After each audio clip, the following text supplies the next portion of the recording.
On this week's 2-minute tip, you've got to know when to let go.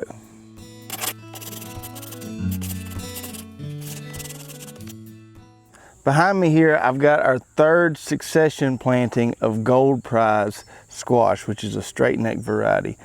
So we planted these guys back in about mid-May, and they have been some home run producers for us. We've been getting tons of squash off these for a while now since they started producing. But as these squash plants get older, these things are going to start to decline in production. So we'll go from getting a 5-gallon bucket every couple days to getting half a 5-gallon bucket to where we're only getting just a few squash. And so when that production starts to sharply decline, we want to make sure we don't hold on too long. As these plants get older, we're going to start to get some disease like you see here. Our squash bug pressure is going to increase as indicated by these eggs here.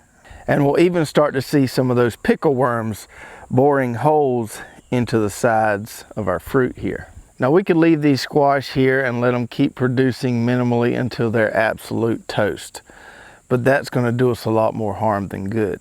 At this point, it's really not worth these few squash a day for the amount of disease and insects that we're harboring with this old squash patch here. You see those fungal spores that cause disease, and those insect eggs can overwinter in our soil. So the more of them that we allow to accumulate, the larger the problem we're going to have years down the road. So when your vegetable plants, especially things like squash, tomatoes, and cucumbers, are on their last leg and start to decline in production, don't hold on for those last few fruits.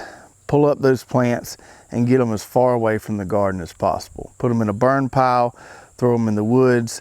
Don't leave them in the garden to continue to harbor fungus and insects that are going to cause you problems for years to come. I hope you enjoyed this week's 2-minute tip. We'll see you next week.